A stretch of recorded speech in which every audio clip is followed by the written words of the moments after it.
Thanks for bearing with us. My name is Ariel Fireball. I'm the Director of Scientific Engagement here at Blandy Experimental Farm, which means that I coordinate outreach and public programs here. We like to keep things exciting at Blandy. Ask me about the squirrels in the attic after today's program. And thanks for bearing with us during our little Zoom switchover. I know you didn't come to hear from me today, so I'm going to keep this really short. Quick show of hands. Raise your hand if this is your very first time visiting Blandy. Well, welcome. We're happy to have you here. You picked a great day to come. I hope you have a couple minutes to explore the property after today's talk. If you're very lucky, you might hear some spring peepers down the hill in our seasonal pond. Couple quick housekeeping notes. The closest restrooms. Go out of this room, walk towards the archway. The restrooms will be on your left. They're locked. Are they? I can fix that. Okay, restrooms. Also, this wing of this building was built, I think, during the 30s or 40s. We do have a steam radiator system. Inside the radiator system live some little radiator elves, and occasionally they'll come out and make some noise. So if you hear something that sounds like there's a hammer beating on the radiator, don't be alarmed, it will pass. And with that, I'm going to hand over the baton to Nathan, Director of the Clarke County Historical Association. Thank you, everybody. I'm very happy to see this big turnout on an extremely important topic. This is our first program of the year for the Clarke County Historical Association. Many of you may have seen our list of events here. We've got quite an amazing slate of programs coming up this year. For those of you who don't know much about the Clarke County Historical Association, we do a lot of programs involving Clarke County history, both on a smaller scale, national scale. We own and operate the Burrow Morgan Mill down in Millwoods. We also have an historic archives down in Berryville, which has a vast, vast collection of historic items that span the 200+ years of Clarke County's history, or this area's history. And this talk today is extremely important. I'm very, very fortunate that we were able to partner with Blandy on this, and a big shout out to Ariel for working with us on making this happen. And what better place to have this talk than right here? So too often, you know, the stories of the enslaved for many, many years have just either been glossed over or not talked about in length, or just kind of shied away from. And I know a lot of museums and historical associations over the years have tried to do better. And they've tried to incorporate those stories in and tried to not do it just because we're supposed to, but because it needs to be told. And museums have come a long way, but there's still a long, long, long way to go. There's still more to discover. There's still more research to be done. There's still more understanding that needs to be made with these kinds of talks. And I'll even admit, at the Clarke County Historical Association, for many years, we failed in that regard. We have an 18th century mill where it was owned and operated by a man who owned several hundred enslaved people. So we know a lot of that work in that area were done by the enslaved. And I've got to say a big shout out to Melanie Garvey, our archivist. She, a few years ago, put together a display, did some research and put together a display at the mill on the enslaved people in those early years of the mill and the millwood and the work they did.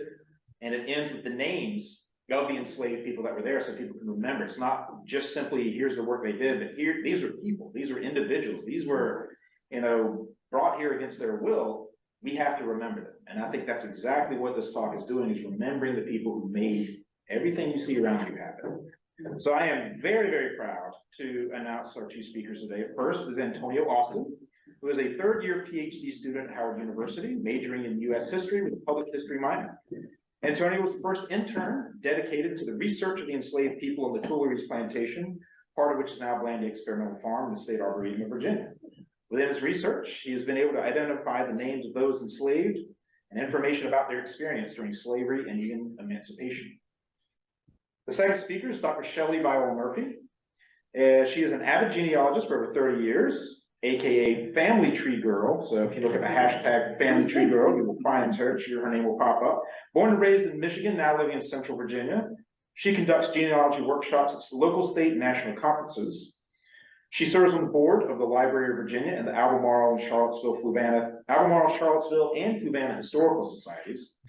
She's a coordinator instructor at the Midwest African American Genealogical Institute and develops staff and public genealogy educational programs for the Center of Family History at the International African American Museum. She serves as a genealogist general for the Society of the First African Families of English America and trustee of the International Society for British Genealogy and Family History.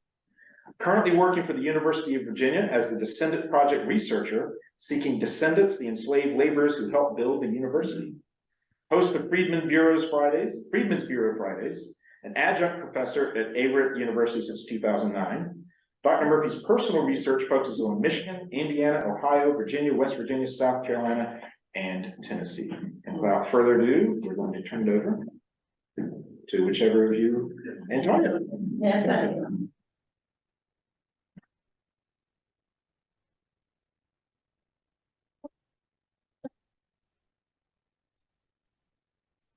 Hello, everyone. Hi. Can you all hear me okay? All right. So my name is Antonio Austin. I am so delighted to be here today. It is great returning back to Blandy Experimental Farm. I had an amazing experience here as an intern in 2021. And so I hope that, you learned something today, something maybe you didn't know. And yeah, so we're just gonna go ahead and go. Oh, if I can do this correctly. Oh, also, you can take photos. I was supposed to mention that.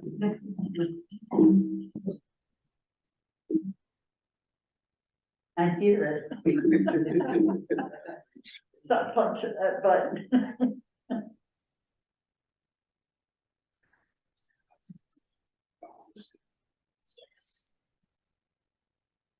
Ooh.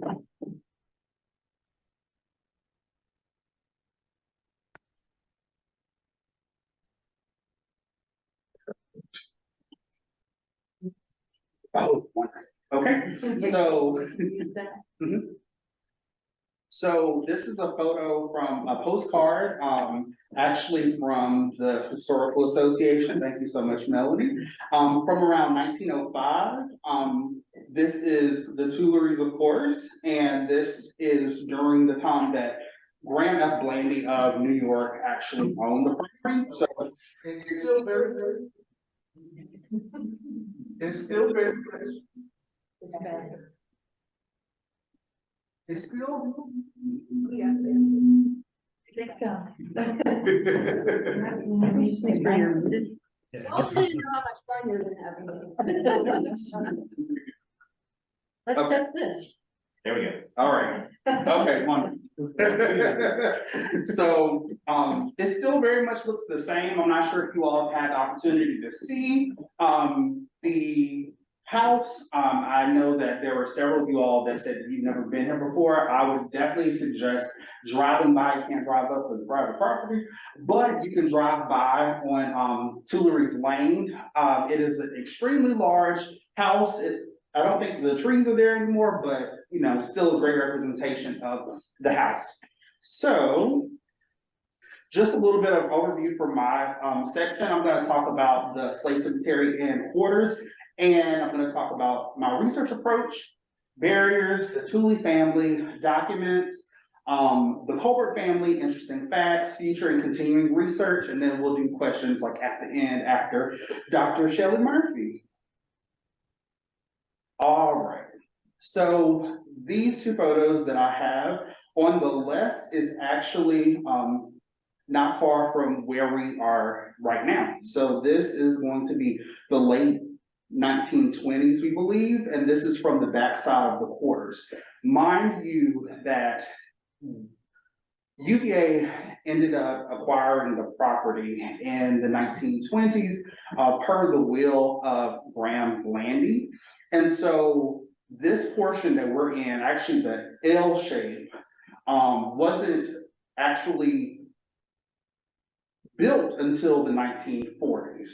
However, the part that is across the way was actually where the enslaved were housed.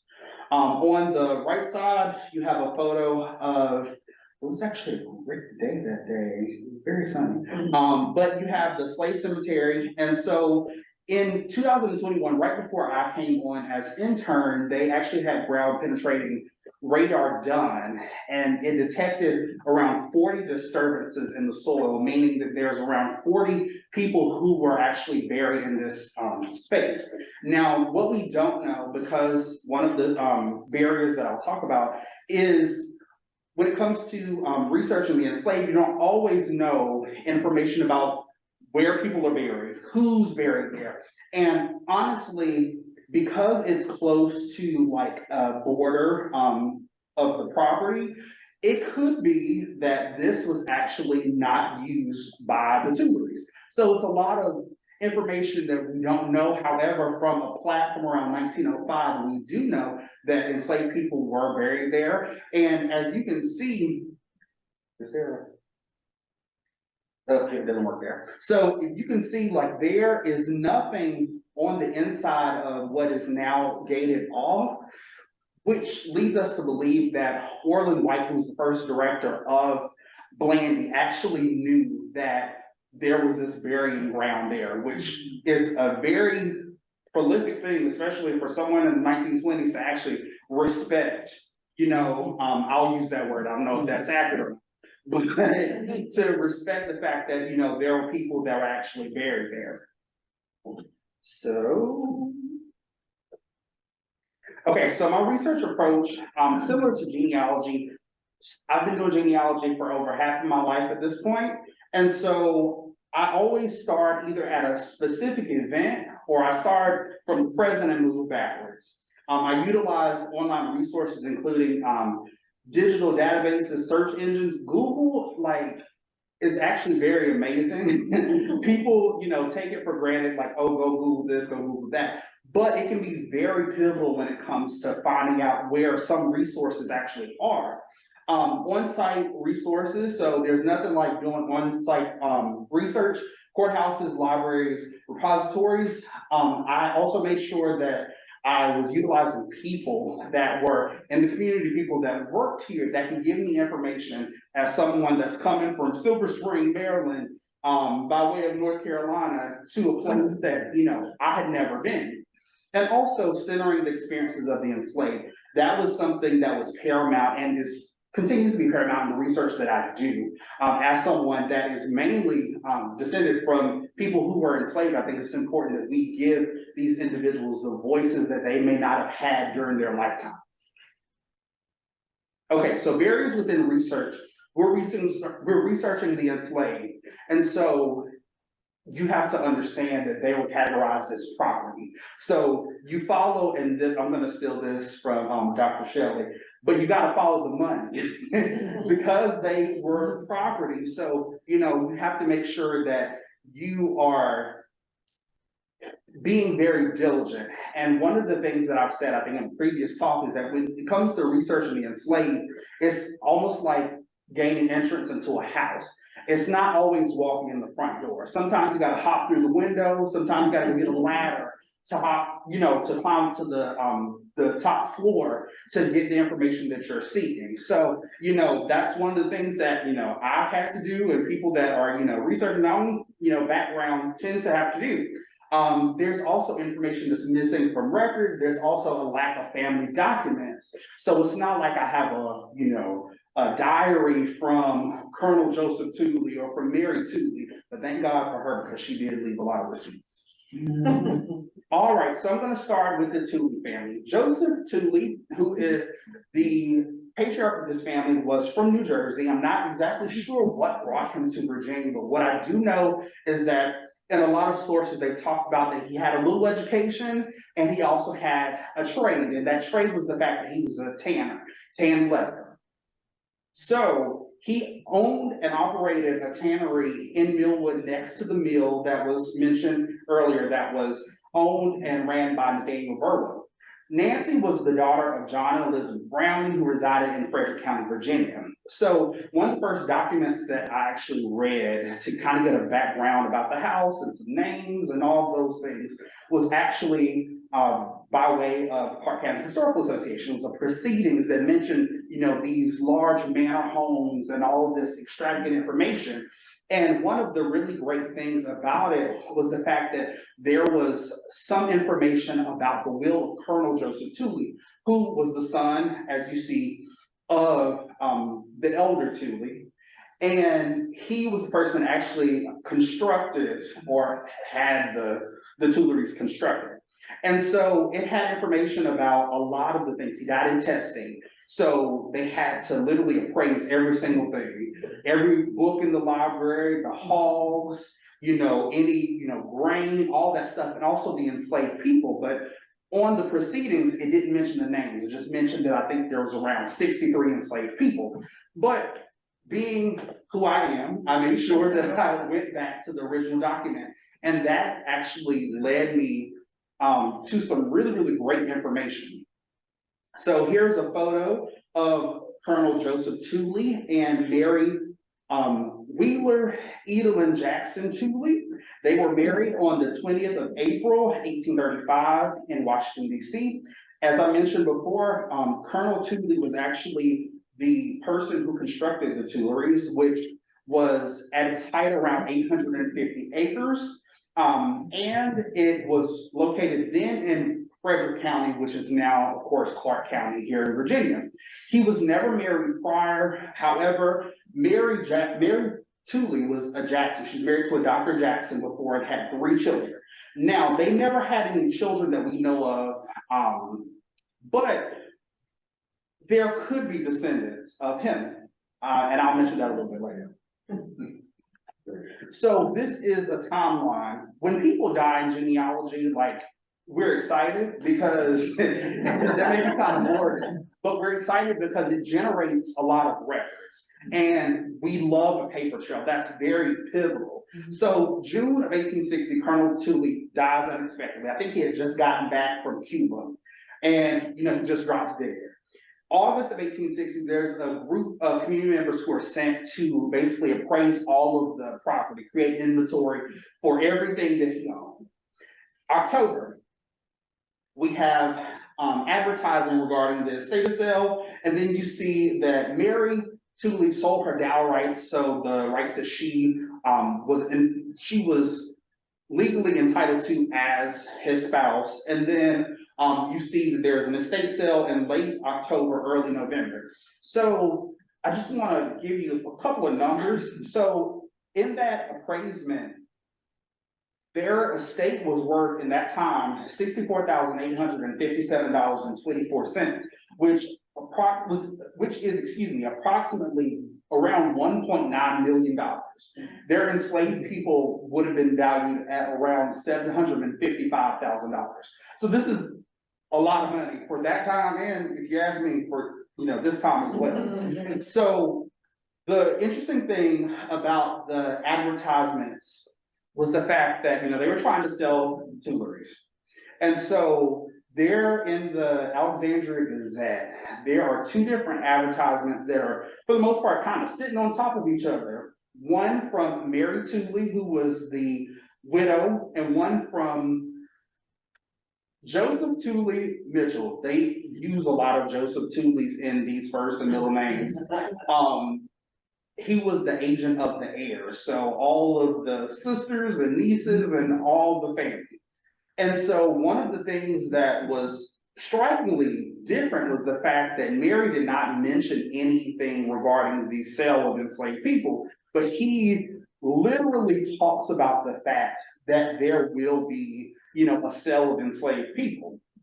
So these are the 2 advertisements, and these were placed on the 25th of October, 1860. So in Mitchell's advertisement, he actually mentions, I will also sell at the same time and place 63 Negroes comprising mechanics, house carpenters, and farm hands, unusually likely, young, and valuable lot of Negroes, seldom offered for sale in any community. So this is the appraisement and inventory. So this is a lot of really great information. If you are just looking at it with the bare eye, you may just think, oh, it's just some names and some ages and some values, it may not mean a lot, but it is actually very pivotal.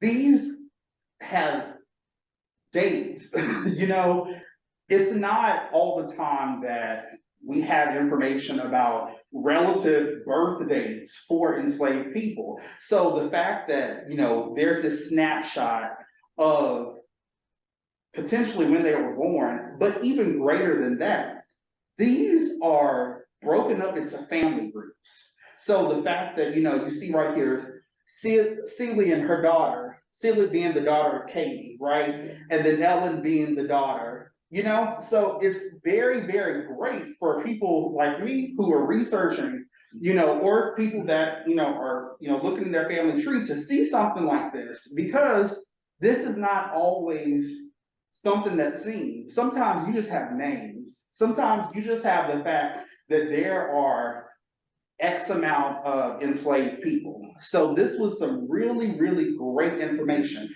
On top of this, people often believe that enslaved people did not have surnames, you know, while they were enslaved, but that's not the case. So if you see here, you have someone like Billy Front Royal, you have Billy Brown, you have Jack Birch, you have George Armstead, you have these people that have names. And the interesting thing is the fact that, you know, yes, they named themselves, right?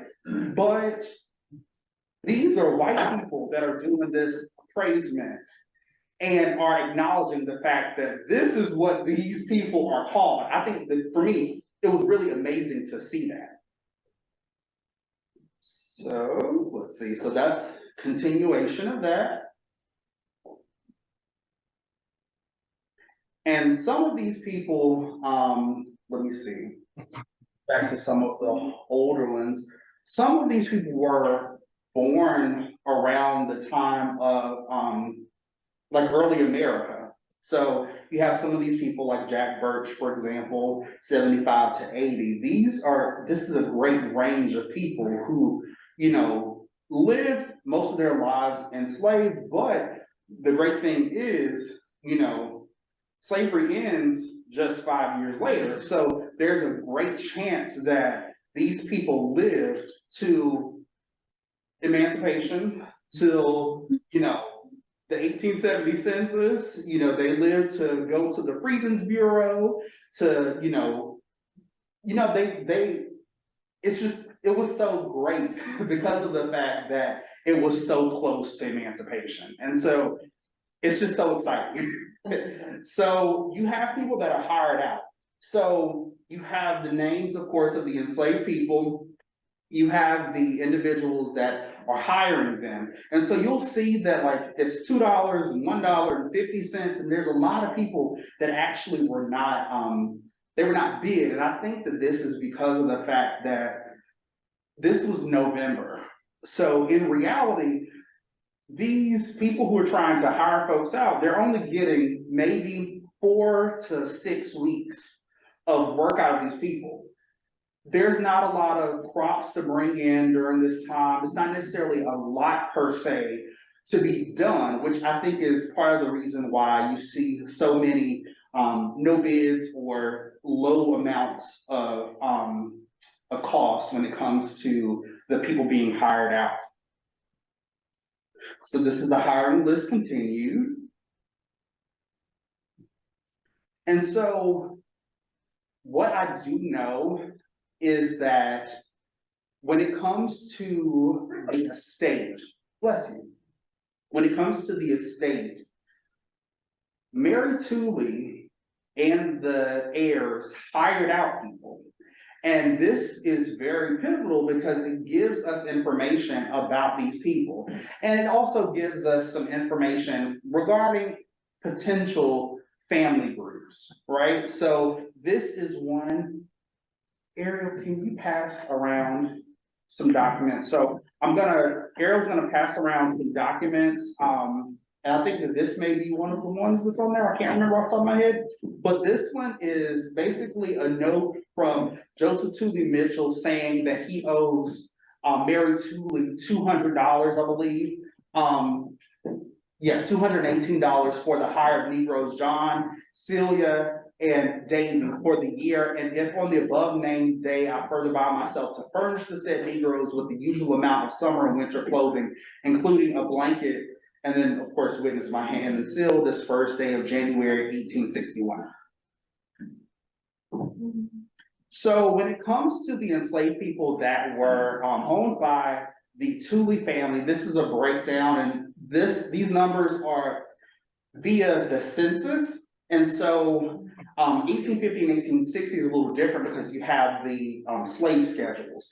And one of the things that I mentioned earlier was that, you know, there's a possibility that there could be, you know, descendants of, you know, Colonel Tuley, not quite sure. One of the things that I noticed was in the 1850 census, a third of the people who were listed, and they were not listed by their names, at least here, they were not listed by their names.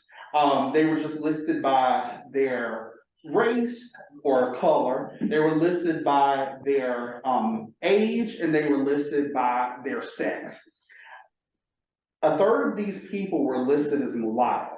And so one of the things that was interesting to me and kind of made me wonder was this person that was enumerating the census, were they just particularly, you know, vigilant?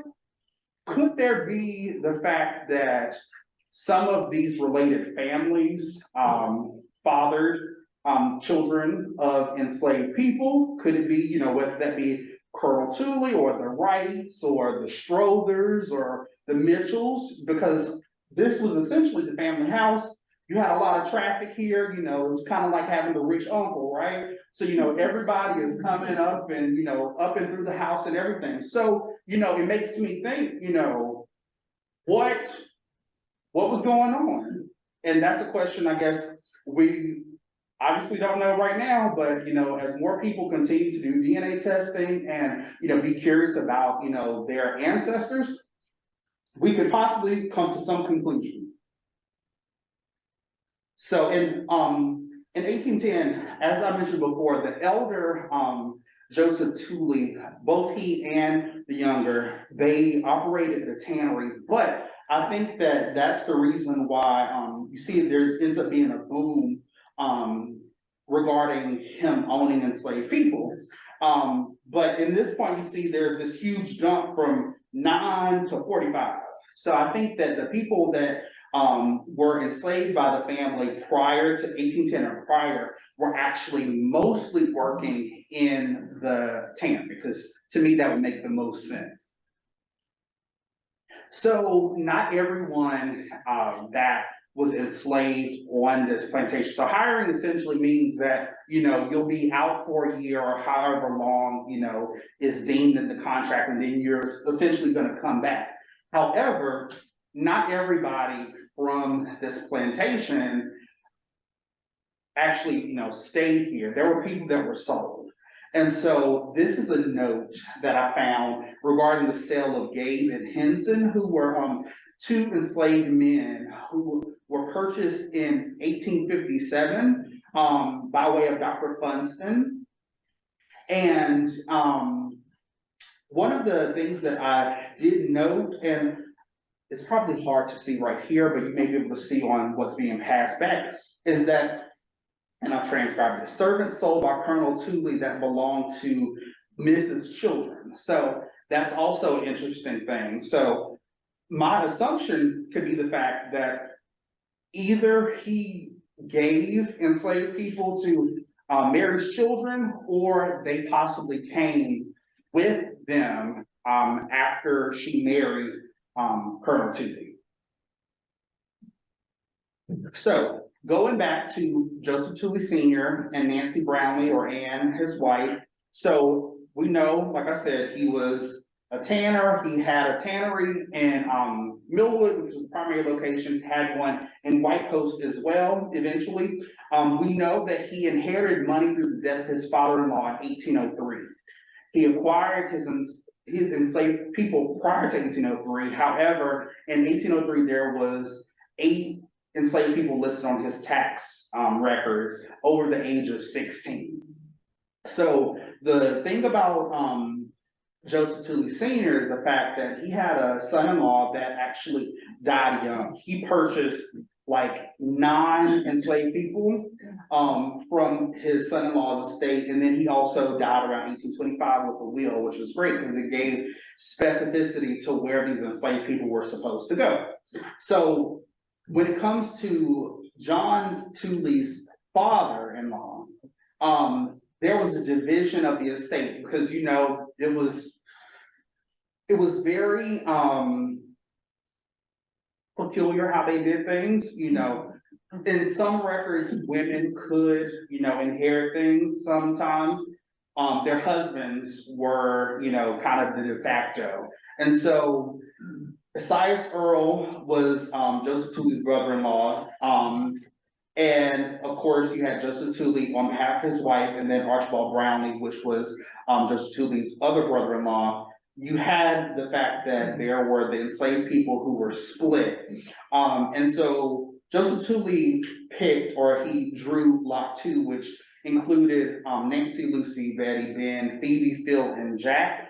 We also know that when Betsy died, and Betsy was the mother-in-law of Joseph Tuley. We know that when she died in 1815, there was a little dispute because Esaias Earl's lot that he drew of enslaved people was valued less than Tuley. So we know that Tuley had to pay him some money. But during that 1815 time period at her death, Tuley received even more enslaved people. He received Peter, his wife Tamar, and their son Elisha. So another family group. So this is the death of the son-in-law that I mentioned. And so his wife was named Mary Tuley, of course, Mitchell. And so the really interesting thing is the fact that in Frederick County's records, they resided in Augusta, but both inventories were listed together, which I thought was very, very interesting. And he actually, he had 11 enslaved people that I was able to trace, and Joseph Tuley purchased most of his enslaved people. So you see this trend of acquiring, you know, property or acquiring people. That's really what it is. So in the will of Joseph Tuley Sr., he breaks it down as to who gets who. So Mary gets this lot. Belinda, you have Sarah, she gets this lot. And then you have Joseph Tuley, Colonel Tuley, who received the remainder of the enslaved. Also, just like a small note, there was also another daughter. However, I don't know what happened, but she was like disowned by the family. So I see her in like a marriage bond, and it has like her brother-in-law as like the person who's, you know, presenting the bond.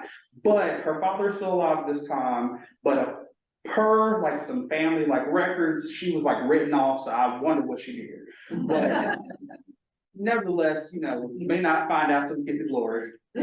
So one of the really cool things about Virginia is the fact that there are these chancery court cases that are digitized, which is immaculate for the counties that specifically have them. And so one of the really, really cool insights that I had about one of the enslaved people was in Tuley versus Bill. So as I mentioned before, Mary Tuley Mitchell, you know, she was a widow at a very early age, lived in Augusta County. And so it was her brother who, you know, he's the person that, you know, has all the money, right?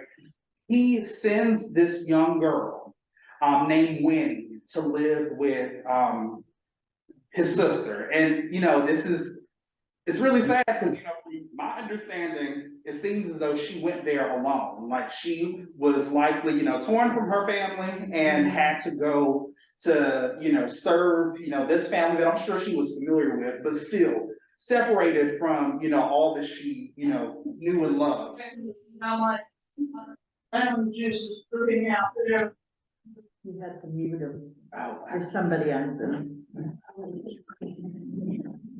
I'm gonna keep it. So one of the things is, so Joseph Tuley Mitchell was, as I mentioned before, he was the agent for the heirs. His brother got into some trouble where I wouldn't say trouble per se, but he owed people money. So he had several creditors. And so by this time, Winnie had actually had around 5 children. And in order to pay his debts, Winnie was seized by the sheriff and put in jail. So Tuley was like, oh no, like this is my property. Everybody knows that essentially I was loaning my sister, this enslaved woman, et cetera, et cetera. And what actually happened also is the fact that one of Winnie's daughters, I believe, was actually one of Winnie's daughters was actually sold unbeknown to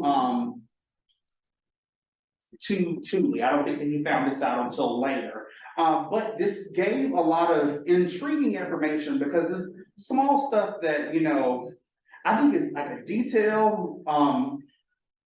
They didn't remember around how old she was when she came, right? But they knew that she was old enough to know how to make up a bed, you know? We also find out some information about how Mary Tuley Mitchell had a lot of nerve. And the reason why I say that is because she mentions in her own deposition in this case how she actually lost some enslaved people because she would take the enslaved people into a free state. And these enslaved people were like, I gotta get this. So, you know, it's very, you know, interesting, the fact that, you know, she's saying this in her own words. Yeah, you know, I had some enslaved people that ran away when I was going to, I think, visit my sister in St. Louis. So, you know, you gotta go past, you know, Illinois, and Illinois was free. So it was very, very interesting, some of the things that, you know, we find in some of these chancery cases. And one of the things that actually is a byproduct of the case, one of the cases, Mary Tuley, the widow of Colonel Tuley, ends up suing her husband's family because they did not give her money.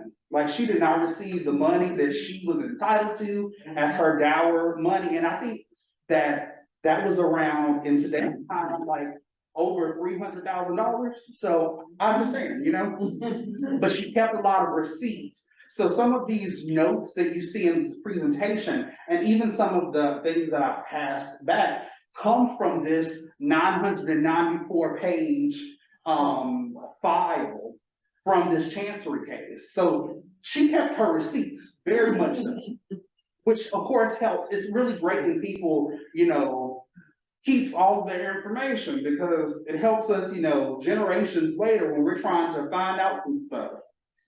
So one of the pivotal points when I was here in 2021 was the fact that in that whole, you know, case, there was an answer by Mary Tuley's daughter. And they were asking her to please look at the paper marked as A in Mary Tuley's deposition and say, let's see, whose slave was Dick? And so she said that Mrs. Tuley's, that was her enslaved person, and his name was Dick Coleridge. And I was like, oh yes, like this is wonderful. She mentioned there were two enslaved men named Dick. And so we know that a lot of times there's a lot of, you know, reclamation after slavery ends, where people will like take a name where, you know, they may have been named Dick by the master, but, you know, they reclaim that their name is Richard, right? We know that Richard is or Dick is a nickname for Richard. So, oh, actually, hold on. We'll talk about that soon. But, let's see my. So, essentially, I'm gonna kind of do this on top of my head. one of the other things that I found were receipts where there were actually people from the Tuleyries that actually, what we say now in academia, self-emancipated. They ran away. There was receipts specifically for a man named, they identify as Negro Sam, and an unnamed woman who actually had reached Pennsylvania during the Civil War. As I'm not sure if people know this, but this, like Winchester and this area, went back and forth as far as like who had the power essentially. And so anytime there's a war, think about the American Revolution, it's always a great time for people to escape. Because they're worrying about, you know, all this other stuff, like I can get away, right? And so unfortunately that happened. She also has receipts where she actually sent her enslaved people to Richmond and another place. I can't think of the other place off the top of my head.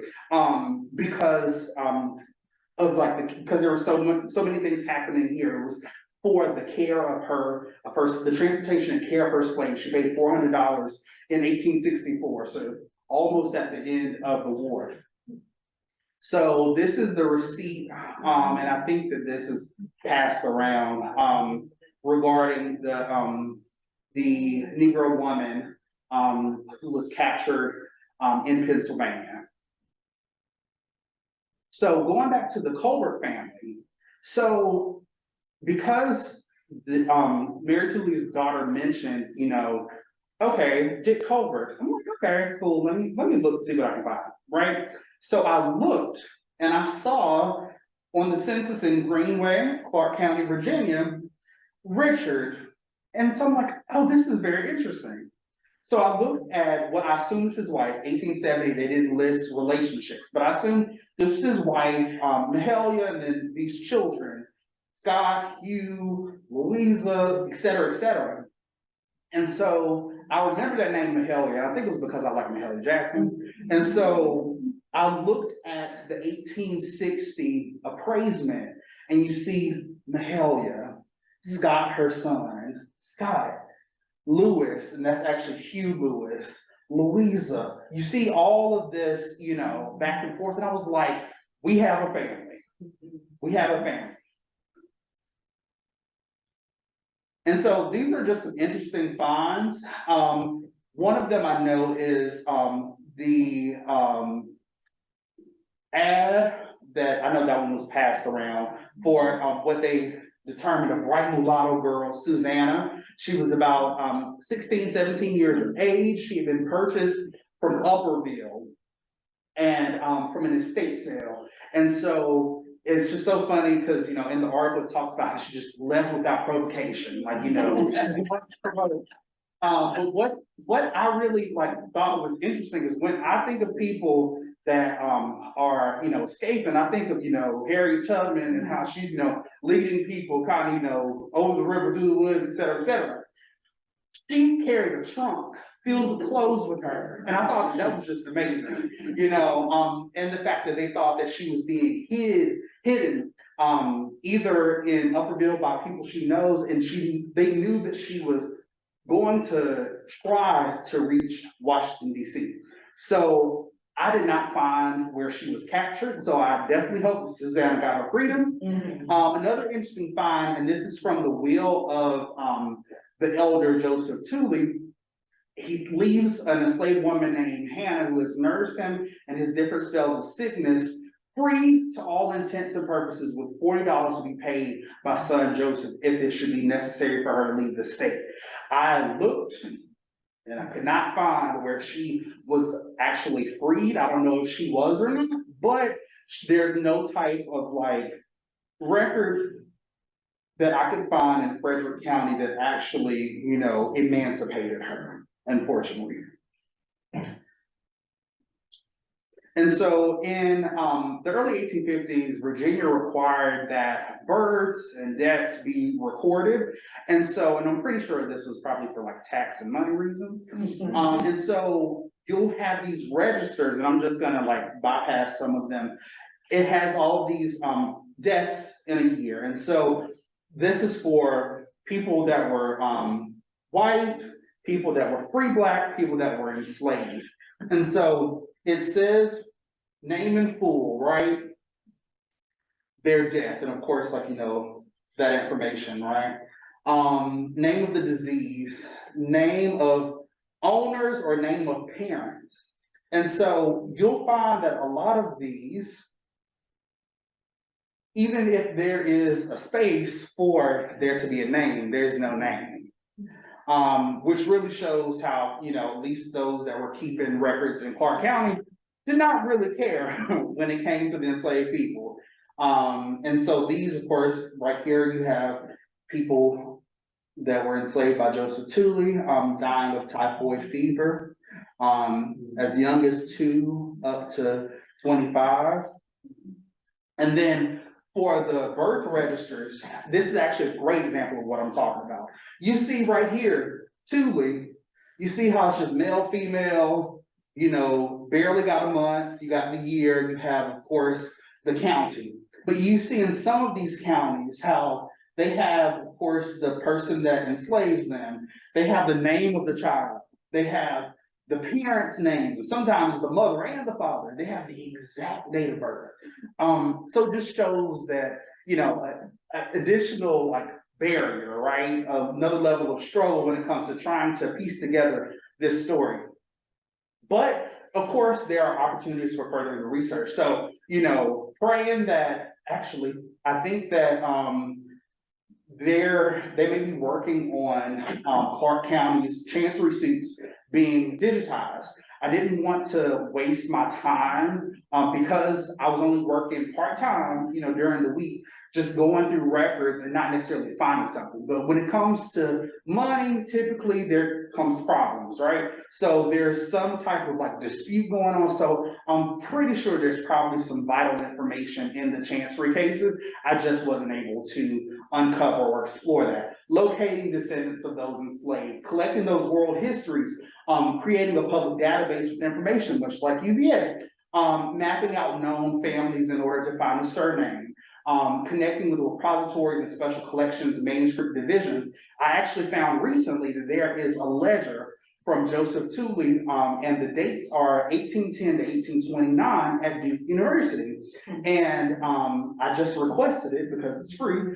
And I do know that in the description, it talked about the fact that there were enslaved people who were mentioned, who were hired out, but also the purchase of shoes and other items for enslaved people. So I wanted to just make sure that I had the names of all the people that I have found in my research, because I think that what's important is the fact that, we, remember these names, we see these names, because some of these names have not been mentioned since the day that they left this world. And, I just think that's sad. It's important. We all should be remembered. So. All right, and we're gonna bypass that, and I'm gonna hand it over to Dr. Shelley Murphy.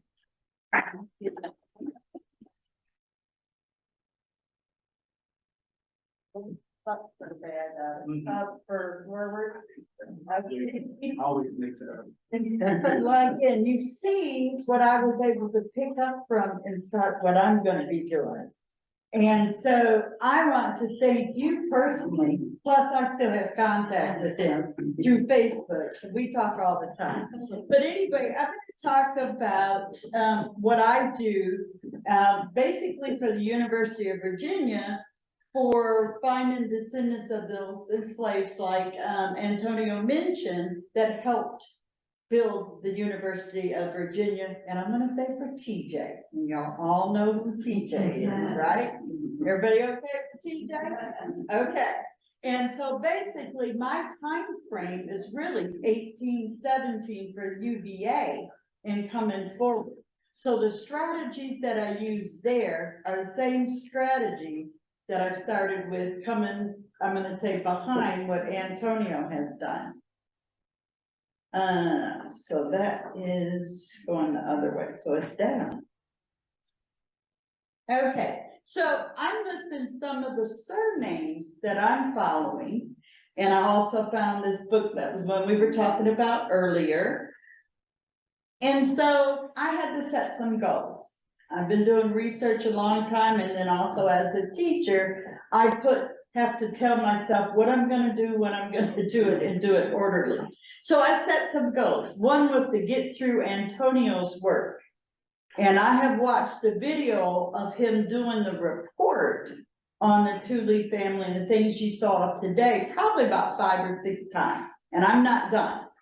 Because I keep going back, because as I hear certain things, could be a clue to somewhere I'm gonna go look. And so I gotta plan out the research, I've gotta learn the local area. Because the local area down where I'm at is Central Virginia, and I'm up here. I'm familiar with this area because I have family from this area. In the next county over, Frederick County and Jefferson County. And my 3rd great grandfather died here in 1874 in Clarke County. So I'm a little familiar here, but more on Jefferson and Frederick. So I wanted to acknowledge that those enslaved folks that I'm looking for will revolve around the ones Antonio just talked about. Colonel Tuley, Earl, Brownlee, Mitchell, and there's other slaveholders as well. And also I wanted to know how everybody was going to be connected.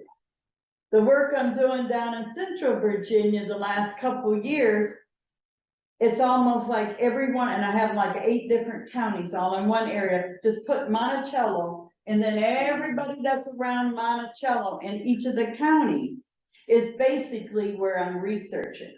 So I adapted the same thing up here. So I got Clarke County, but I have to figure out who all is connected and where.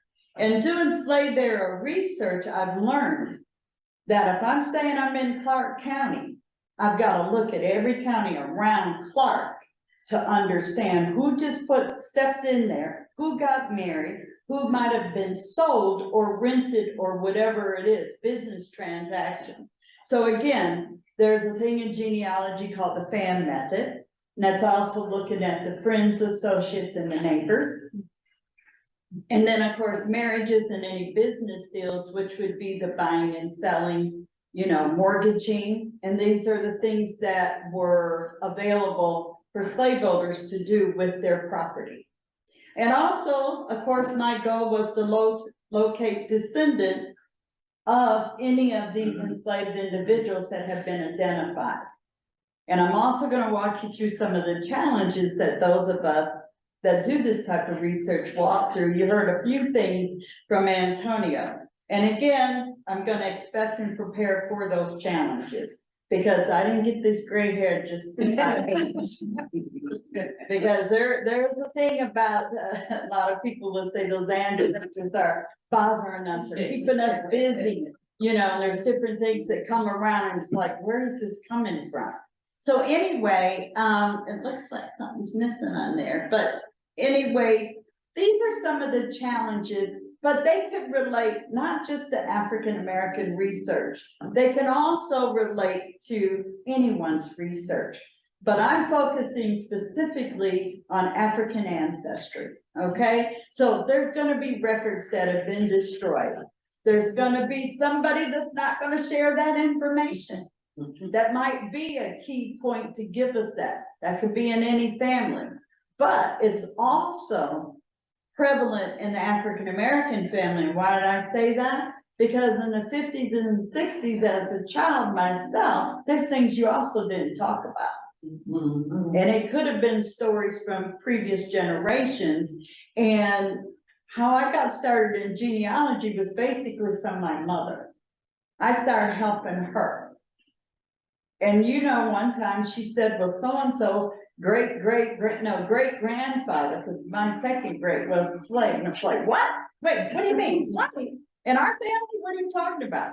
And our family is very diverse, but I had never heard of anything about somebody being enslaved. So that piqued my interest. And of course, there's certain things she had not had the availability, like using the computer, and that's just coming around in these late 70s. So I'm helping her. And I'm helping her, and I'm going to give you a quick example, because every time, like now we can order a birth certificate online. Back then, we had to write a letter and write a check.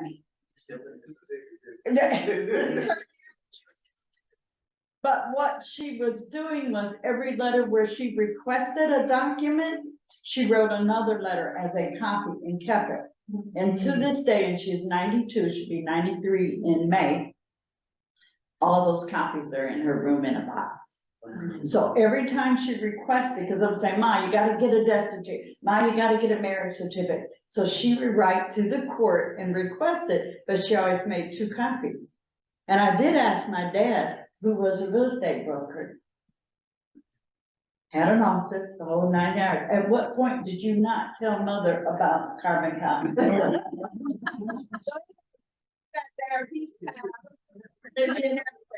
So again, looking at some of these challenges, you know, we're gonna come across people that are not gonna wanna share or can't share because they might have been told as a child, this is not to be told, one of the family secrets. And again, I know not to limit myself to online research. And if people are only researching online, you're only touching about this much of what's actually available. Realizing that surnames, and we heard this from Antonio, that surnames can change. And please believe me, not all enslaved people took on the property owner's name. Now, Family Search, which you know is the Church of Latter-day Saints, Mormons, and that's familysearch.org. I'm gonna say Salt Lake City, the Family History Center, they report only about 15% of enslaved people from what they have collected actually took on the slaveholder's name. So you kind of get a little lucky if you get someone that did take it, because then you can track it. I know my surname is not the slaveholder's name, Murphy's, it's not. You know, so track back far enough, you know, to get to whatever line that is, it's definitely not Murphy. So anyway, coming back and the names change. And Antonio mentioned about the Freedmen's Bureau, 1870. We know the census came out every 10 years. People that were enslaved are not gonna be noted until 1870, where they get names on there. Now, that I'm gonna knock that myth down right now, that African Americans cannot find their people prior to 1870. You just saw it. He showed you names. There's collections out there now that I use, and my favorite is the Freedmen's Bureau that he mentioned, because there's names, there's places, there's ages, and there's the former slaveholders. So depending on what's there, that is the document for the collection that you get, and it's a federal collection. So that means there's white people in there as well as Black people or formerly enslaved people. And so also, most of the names down in the Charlottesville area that I'm dealing with are first names only. That's where this is coming from. And this is the same thing up here, because you saw the list that he showed you. Only a few people have a last name. And then again, first thing I'm thinking of, where did they get that name from? You know, who in the neighborhood or who was around that had some connection for them to take on that name? Well, me as an enslaved person, it might have been one of my parents' slaveholder, or it could have been grandma's slaveholder, or it could have been some picture on the wall that was very much admired. Slaveholders typically, if they're naming the babies, will pick, and this is a pattern, I've been trying to find a lot of research on here, and a few of us are doing this, because it's a question. You know, where are these names coming from? Because if folks are coming from another country, and then they're gonna be, you know, turned into American citizens or whatever when they become free, where are they getting these names from? Well, number one, what I've found is the Bible's number one. You will see a lot of the enslaved folks named after somebody in the Bible.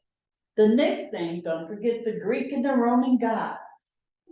You will find a lot, and then you're thinking that you're running through your names right now, and also family members, which helps us as researchers to say if there's Mary, well, how many Marys are there? How many Beckys are there? But you can see naming patterns happen all cultures, not just white or African Americans and things like that. So these are all help.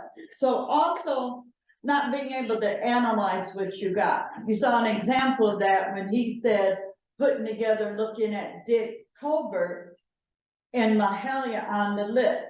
So being able to bring those things together, he was analyzing those documents. And I'm sorry for that, because I got my teaching hat on, right? And so anyway, but it's a great example because this is what we have to do. So a lot of challenges is because if we miss something, it's because we didn't analyze and ask those questions. So another thing is there could be some oral history that came down that are only bits and pieces of something, because some things could have changed over time. So in some point, it might not be as reliable, but it could be the clue that I need or the lead, you know, for me to go find something. And again, spelling doesn't count. There are so many ways you can spell Mary, John, Jim, you know, you just can't look for it to be exact because it's not going to happen. And so also people are not looking at the local level. You gave that good tip because I know you've heard it. We get preached about it all the time. Every record that's on any database anywhere came from a local level. So if people are researching Clarke County, Jefferson County, Loudoun County, or this area, Frederick, whatever it is, they got to start at the local level first. And this is some of the things that I'm doing. I've only been at this for this part of the program just a couple months now, just a few months that I started my research. So this is the things I'm walking through. And that last bullet there says not letting my 21st century thinking get in the way of this research. And it will. It will stop us cold. You know, it will cause us to overlook things and not realize we can't take what we know now, our experiences, right? I said, you know, I was a child in the 50s, 60s. We can't let what we know in our experiences and go back to say 1810 or 20 and try to totally make sense of it, because they don't have what we have. The technology stuff is not there. So you got to go in raw and expect everything and anything that's coming. So one of the first things I had to do was get me a map. Okay, good. I'm up in the area somewhat that I know I'm familiar with because I'm conducting research myself. So I was picking out around Clarke, Frederick, Warren, Fauquier, Loudoun, and Prince William. But I also saw some of those locations in some of the work that Antonio had done. So I kept adding to the area as information was coming to me, which is telling me that somebody set foot in that county and something happened, be it a marriage, a birth, a death, or something. So this is one of my rules, got that teacher hat on. He mentioned it earlier, you gotta follow the money, the land, the water, the community, and the faith of the people. Because if you think about the enslaved people, there's your property, you got the slave owner, you got transactions, you're in a community, they own land. Doesn't matter if it's a small plantation or a bigger plantation, they have their land. There's buying, selling, and renting. You saw examples of that earlier. But also you're looking at the community. Even in the appraisal, you were able to block out the family units. That's where that analysis comes from. And then looking for the faith of the people. When I first walk into a county, one of the things I want to do is find where's the courthouse, where's the churches, and so forth, to get this work done. Because I'm going back in time, looking at what they did back then, not what I know now. Put it this way, there's no vital statistics office to go get a birth certificate, right? There's not. So here's some of the records and resources I'm sharing and what I use for this type of research. And you can see Black laws, and this is from the Fauquier County African American or Afro-American Historical Association. But you can see the list. You saw examples from Antonio. He talked about a will, tax records, courthouses. and things like that. And this should be on the handout that we passed around that I put together. I just told what was up here. So when people walk away to do this, be it you're looking for enslaved people, or if you're not looking for enslaved people, it's still a good guide for some of the records and things that's out there. And so coming down towards the bottom is also being able to be involved with the descendants. And I list that down there, and finding descendants. Of course, that's my goal. But I also know that there's things online that people can access to find new strategies and access ways of doing things, not shortcuts, because there's no magic in genealogy. You're either gonna find it or you're not. You know, it's not gonna just drop out of the sky. And so there's areas like, there's blogs on YouTube called Black Crow Gym. If you're doing slave era research, there's about 100 and some YouTube videos where, and I'm on a panelist and stuff, and we're talking about these records, and we're saying, where do you go get them? So these are things I access and rehash all the time, finding them. And of course, blogs, you got odds, which is the AAHGS, and then you mentioned about the Midwest African American Genealogy Institute. That's Maggie. They hold the institute every year, 3 days, and it's only focused on African ancestry, and it's the only one in the country. So, descendants of the enslaved community, I have the luxury down in the area where I'm at, so I'm hoping something will develop up here now that I'm getting going on this. We have a group that's now a nonprofit, and it's descendants of those enslaved laborers that I've been looking for. And they have come together in band, and again, there's their mission: to research and reclaim the narrative, to honor the legacies of the enslaved and the free Black communities and their descendants, and to achieve restorative justice for communities rooted at the University of Virginia and the surrounding regions. It's a lot of information on their website, but I interact with them and engage with them because they might have something that I can't find, or they'll remember something that somebody said, or to mention, or to look. So my interaction with the descendants as I find them either enhances what I'm doing or helps what they're doing, because now we're on the path together and it's not just me trying to do this alone. So I build trees. I love ancestry.com. I build trees. Family Search is older and bigger and badder, but Ancestry right now has the trees on there and buying them. So of course, if you're doing African American ancestry or research, and they were in this country, and it's during slave era, you have to research the white family. You cannot do separately or think there's no connection. We're all in here together. That is just the way it is. So there's the Tuley tree, and as I've been building it out, I've got to understand, where's that money? Where's that property? I have what Antonio has done, so I know where it's at here, right? So I will build out, because you know what? It could be somebody else that comes in, like a missing sister or daughter or something like that, that's not showing up. So you can see the tree there.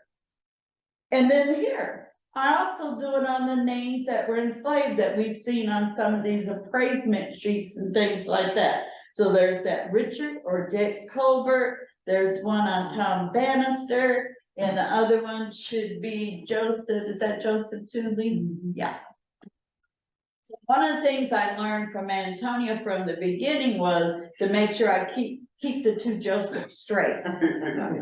You got Daddy, who's senior, and he just said in his talk, I'm just gonna call Colonel, which is junior, and then I know when to separate. One dies in 1860, one dies 1825. And so I'm stressing going through which one is this, which one is this, when we find these documents. So, and again, so I build on the slaveholder, and I build a tree on the enslaved. And sometimes it's first name only. Or it comes up that there's been the documents like you saw earlier, and that's all I have. And the majority of it right now, that's a lot of all I have. So, he showed the sheet earlier, that was the 1860 appraisal, so I knew what names I was gonna start with. Here's some: Armstead, Bowen, Bob Frost. So we know about Bob could also be Robert, right? John could also show up as Johnny, Jim. Sarah could be Sally, Sarah, Mary, Mariah, all kind of ways. So this is how that brain works. And also remember the Bowen that was on the list? Well, I went and found him, you know, and I thought, oh, okay, 1870. 1870 is key for people that are researching African Americans, because that's the first time the feds and the federal population census give their names. But that's not the only place, because if I want to research further, because now I got names of Robert Frost, I remember the fan principle, which was developed by a lady, a genealogist named Elizabeth Shown Mills, that friends, associates, and neighbors, I'm looking at them right now. So I also have to look at everybody that's around where Robert Frost is at. So there's Robert Frost. I built his tree. I use the icons, which are free to use for Black Crow Chin, because when I've got 130 some trees for down there in Central Virginia, and now I'm building trees up here. So I need to know, when I flip that page, I'm gonna know, is this a slaveholder, or is this gonna be someone that was enslaved, or are they free? And so here's Robert Frost, and you can see, you might not be able to see back far enough, but you can see as an ancestry, if you use it, any documents that I find where that person is at, and I'm also able to use the notes function. And of course, if someone else, if Antonio's looking, he can go into this tree and add a note that I can see, because there's a little box right there that you can put notes up there. So 1870, and then there's 3 Freedman Bureau entries on a Robert Frost, and which is Bob. But the other thing is, now I have to analyze out where he's at, what he's doing, and who's around him. And so as an example, I don't have a parent's name for him. That's another one of those big challenges. We don't always get family units like normally we might see for a white family. We have to piece that together sometimes. And so from these documents, who's ever on that 1870 census, then I have to go find out, are any of these neighbors related or somehow connected? He talked about the slave birth index. There's the microfilm in Leslie Anderson before she retired several years ago up at the Alexandria Public Library.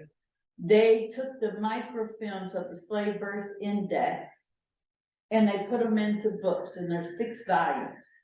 And at the Historical Society down where I'm at, Albemarle, Charlottesville, I would have to come into town. I'm outside of Charlottesville, Savannah County. And I just got to the point, I went right on Amazon and I ordered every one of them, and now they sit right next to me. Just like Antonio said, and I just got one sheet, which is Earl's sheet I'm showing here. And again, we didn't say who was going to show what or anything prior to coming here and stuff, but we fell right into it together.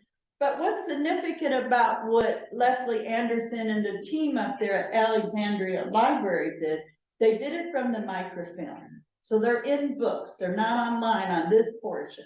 So what's online is what they call the WPA slave birth index that happened.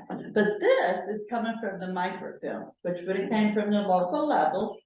But you are getting the name of the slaveholder, the mother of the child, the name of the child, the birth date, and the location, same as he mentioned earlier.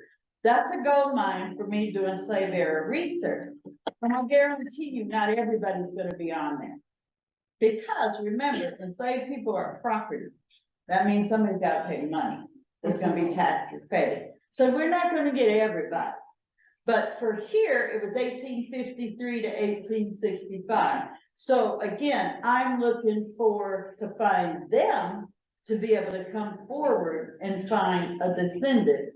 Or I work the opposite way. I take someone that thinks they are a descendant and do the reverse genealogy, as we call it, and go from the present and go back instead of the other way. So again, these volumes of books are broken out by the alphabet, and I can go through and say, let me see if there's any of the babies. Just like you saw Mahalia and the kids, it's the same thing I could do if they recorded the births after 1853. And it was General Assembly and the state, the one that said, slave owners, you need to do this. I want information on your property. So he mentioned about Dick Colbert, same document. That's a name for me. I got a last name and I got a first name, right?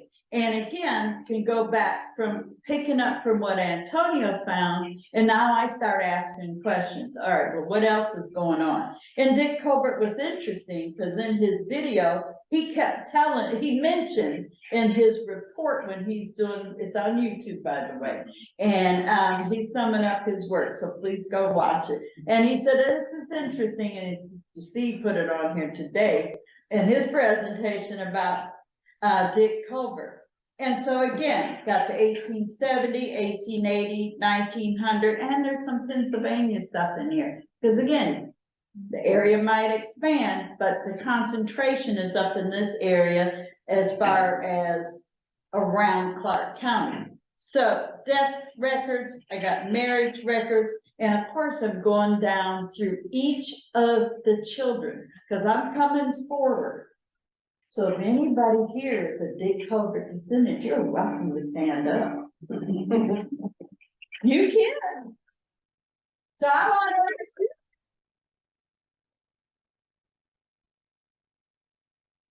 And there's some other connections that we found. So now what happens, we're gonna be sharing information. What does she know? What do I have? So we're on that path, okay? There's more. There's more. I just like mess with him now. He should have never said that because I took that as a challenge. So again, put up a tree, got notes in there, whatever I'm doing, but I also got a log who I'm talking to as well. So here's another example of where I'm at right now. You can't see that, but it says who's here, any descendants, and again, it's the work in progress. So right now, I found 5 descendants, and I'm talking about 5 families that are descendants of Colbert, not 5 just individuals, but that are connecting, but they also connect to the Bannisters. Because the Bannisters are in the same tree with the Colberts. And so as I go around, I'm thinking, well, wait a minute, that's that fan principle again. And that's looking at a community and how's everybody connected.